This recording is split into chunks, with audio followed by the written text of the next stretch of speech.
Bisaya nga dapin ang title kay pagkatapos mas ng Kristo siya ang ato ang masaligan ato ang kinabuhi.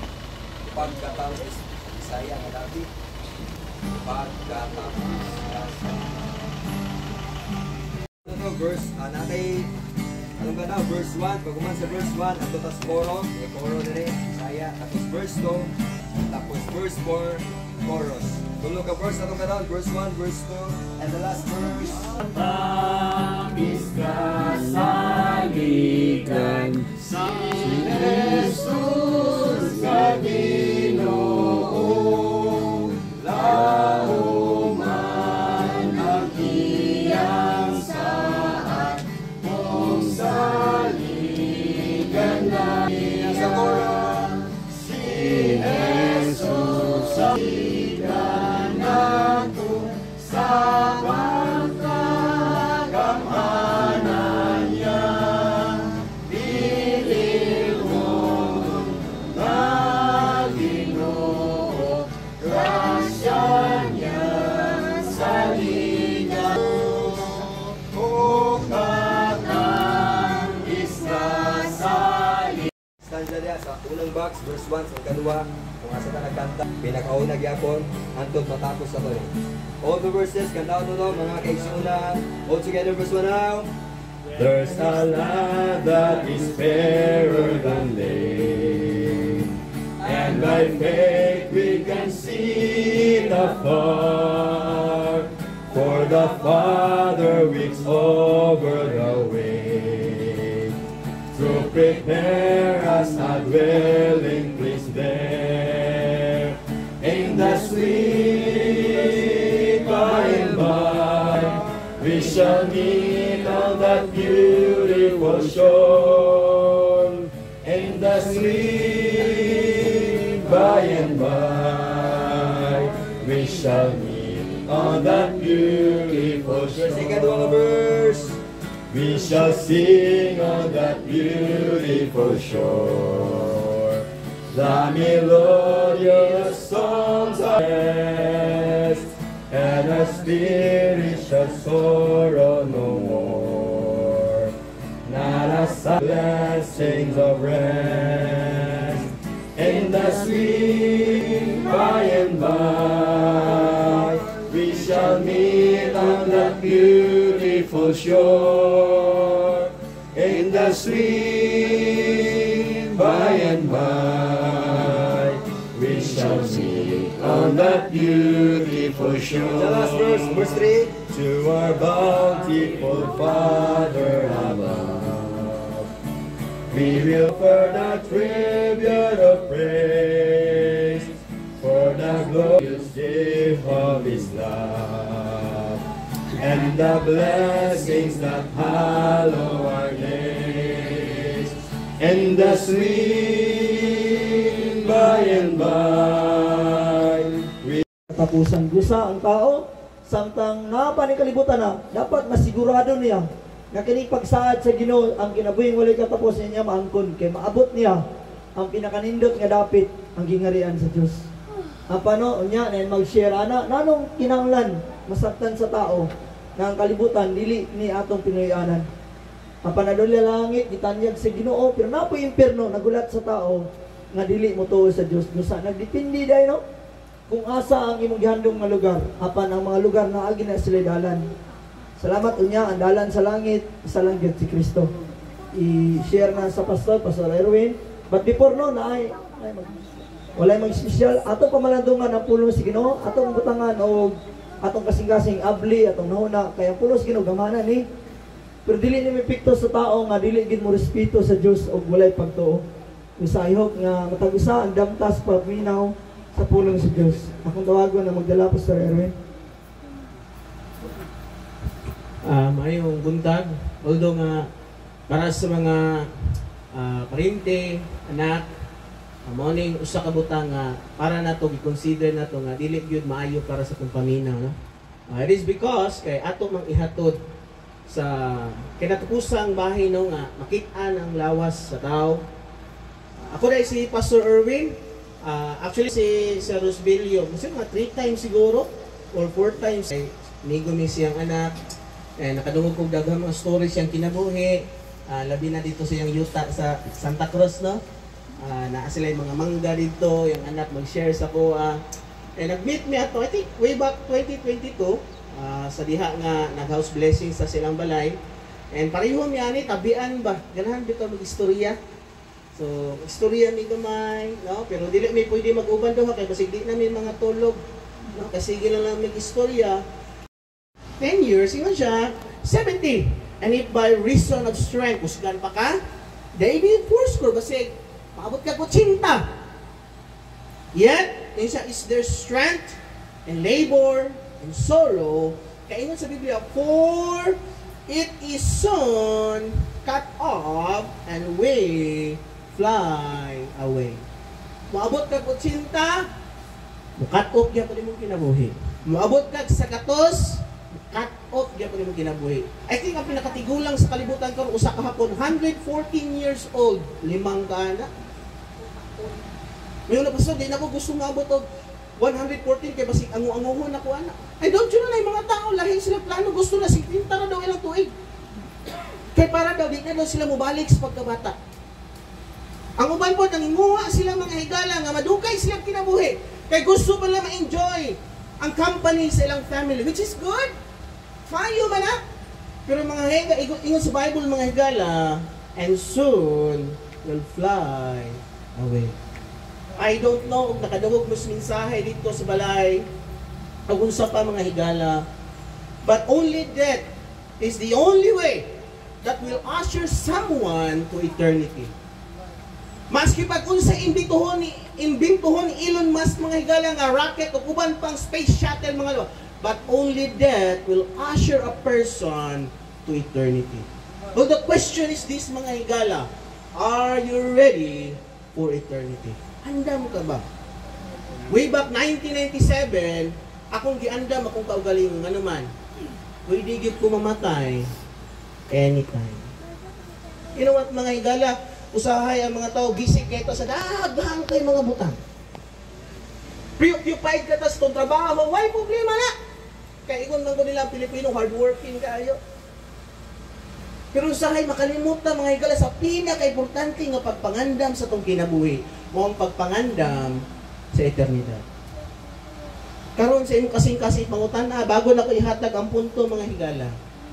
Pangutana sa imong kasing-kasing karon ba? Naabay panahon nga nangandam ko. Naabay panahon sa kong kinabuhi nga akong gisusi ba? Kasi kay mahitabo na ko mupanaw ko. Wala na ko'y problema, pastor, kaya na ko'y St. Peter, na ko'y luna diha sa unsa pa ng sementeryo. Pero dili na mo akong pasabot ba? Ang akong pasabot mga higala ba is andam ka ba kung imong kalag mo taliwan diha sa imong lawas. Don't you know the meaning of death is to depart. Mubiya ba? Kani si Tatay Rosbilio nasulod gyud ni siya sa 30 ka tuig nga taganas Ginoo siyang kinabuhi. 30 may ang edad. Dugay ng panahon. Kani si Santiago, ang episo ni Santiago, pinakaunang episode o letter, disulat diha sa mga tao. Especially sa mga Kristohanon nga nagkatibwag tungod sa persecution nga nahitabo nga kung pamilyar mo, isa sa persecutor nga gigamit sa Ginoo aron makaylap ay ang pulong mao si Pablo. So, ingon si James, chapter 4, ingon siya, whereas, you know not, verse number 14, what shall be on the morrow? Ingon siya, wa tanasayod, unsay, ugma. For what is your life? Unsa man ang atong kinabuhi? Ingon siya diha, it is even a vapor that appeareth for a little time, and then vanisheth away. Uban makig-argumento sila pasab ka ng vapor diya pasabot dudaw kana sa ulat sa buntag bitaw na ay hamog, no? Pero don't you know ang hamog mawala man day na. Kuan pastor, asuma na pag maglungag ka, pag abli ni muskaldero, mawala man day. So kung imo tanawon mga higala pareho ra, dali ra mawala. Ang kinabuhi sa tao mga parinte, mga amigo, mga higala, ang atong kinabuhi, mubura. Ang mensahe na ko karon mga higala is that, are you ready for eternity? Andam ka ba sa eternidad? Tanawan ninyo. Actually, kung imong tanawon, memorial ni dire, Davao Memorial, Forest Lake. Ang sunod anak niya mga higala, Maa Public Cemetery. O kaning tulok cemetery dire, nakaadto na kung ano naman, kay naay mga tao, among gihatod sa lubnganan.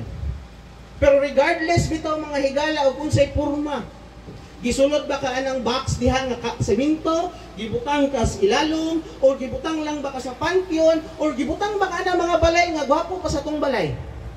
Ano mo suliyo? Common at naay patayng lawas diha. Naay patayng lawas diha.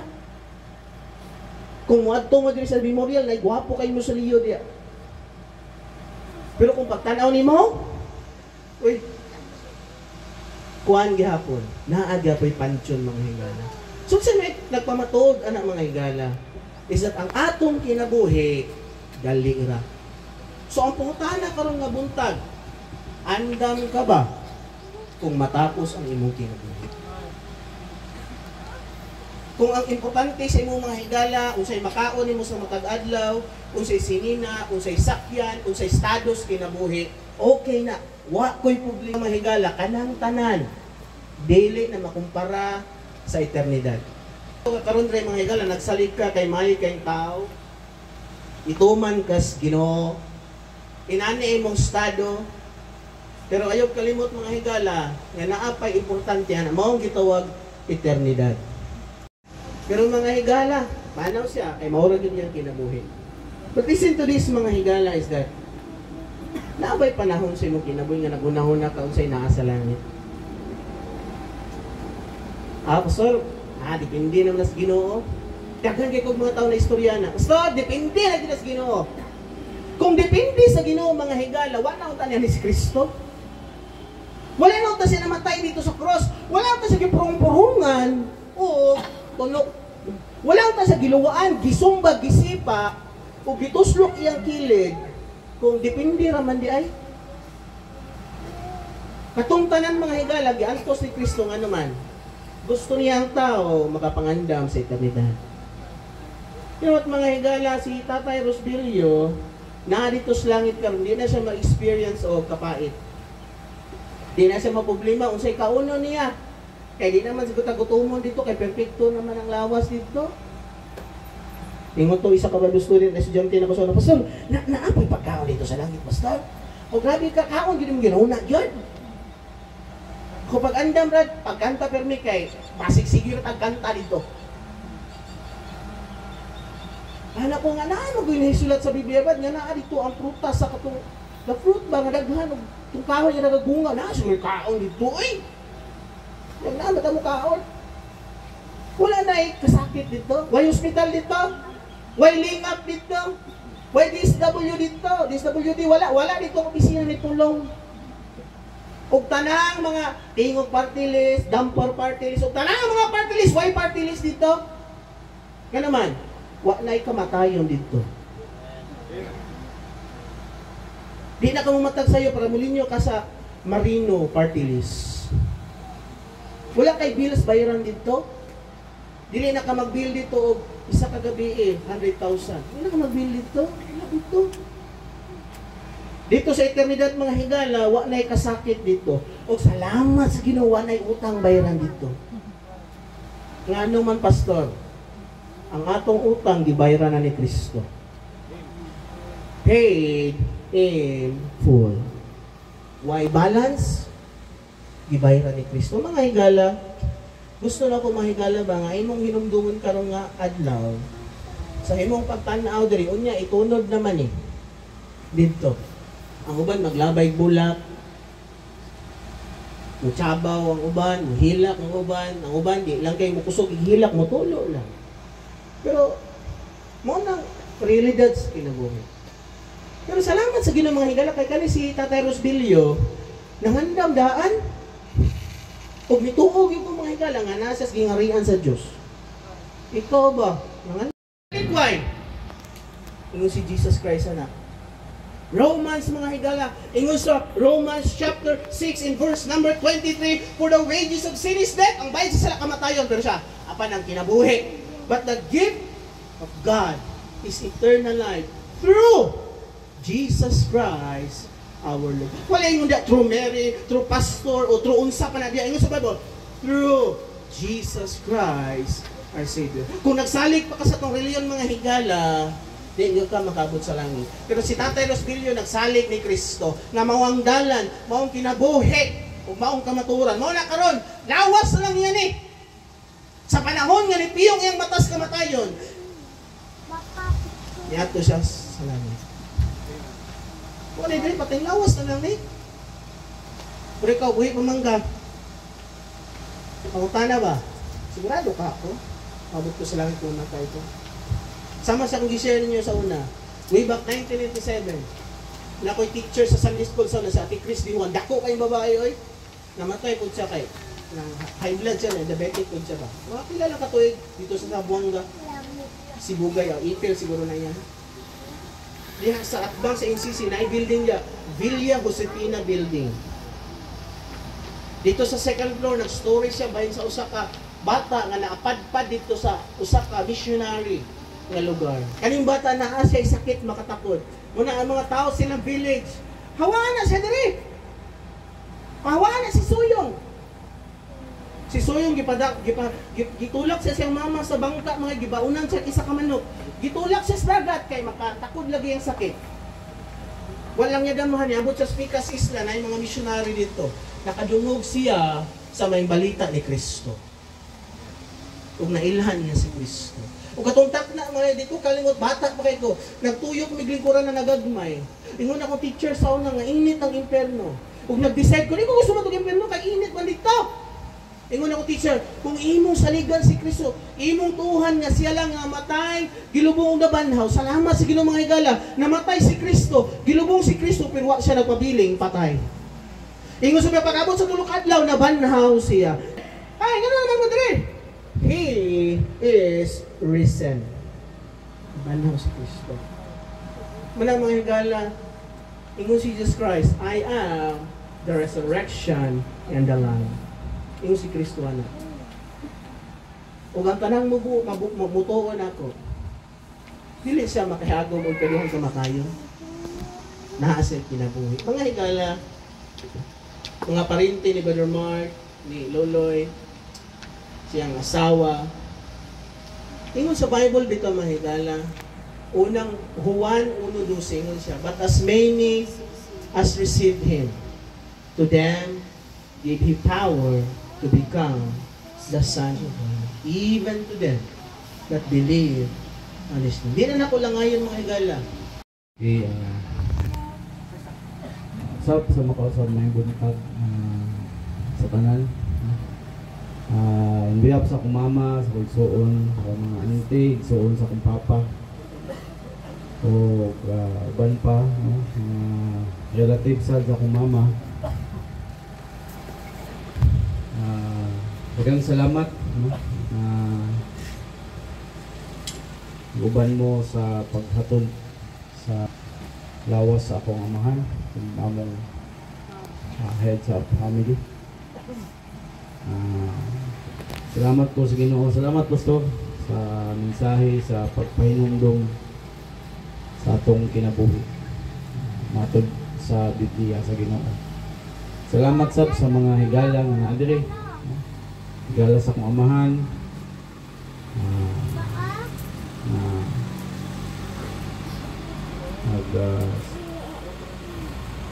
Ang sayahan last na so this is the last view sa akong amahan.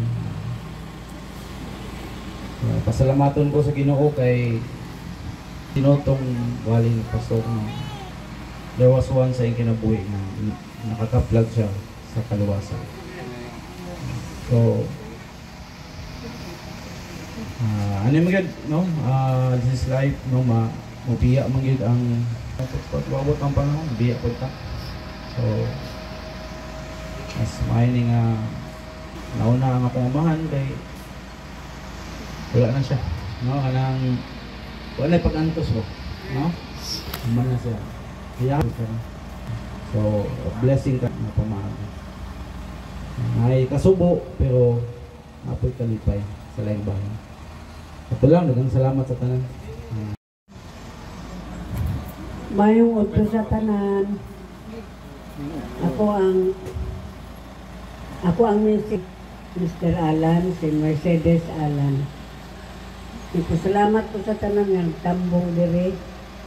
Kabalo ko nga kada isa sa ato andam na ta magtagbo sa atong Diyos Amahan sa Hesus Kristo. Karon si Papang di naman makadungog kay wala naman siya. In behalf sa ako ang pamilya, mingon lang gyapon ko. Daghang salamat sa pag-atiman ni Papang sa amua, sa akoa.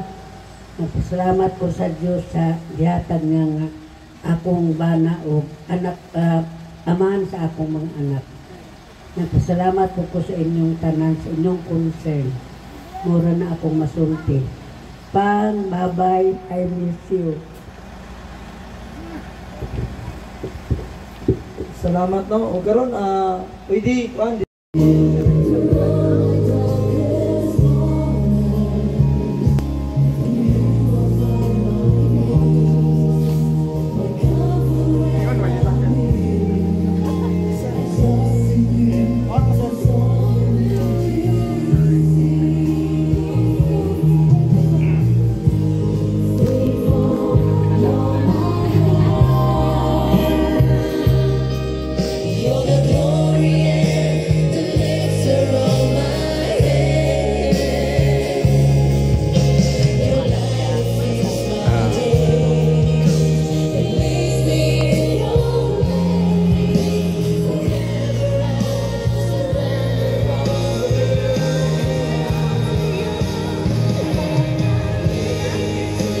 napa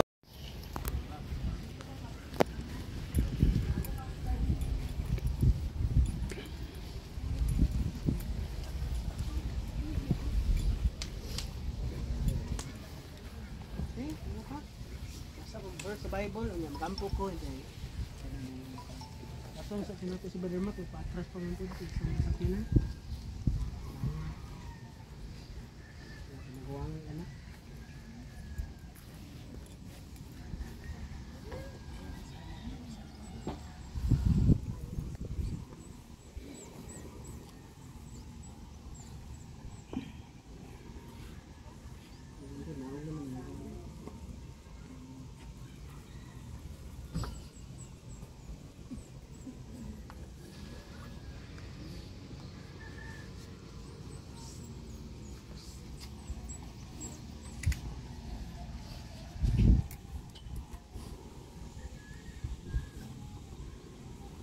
Ito yung mga anak ha. Okay.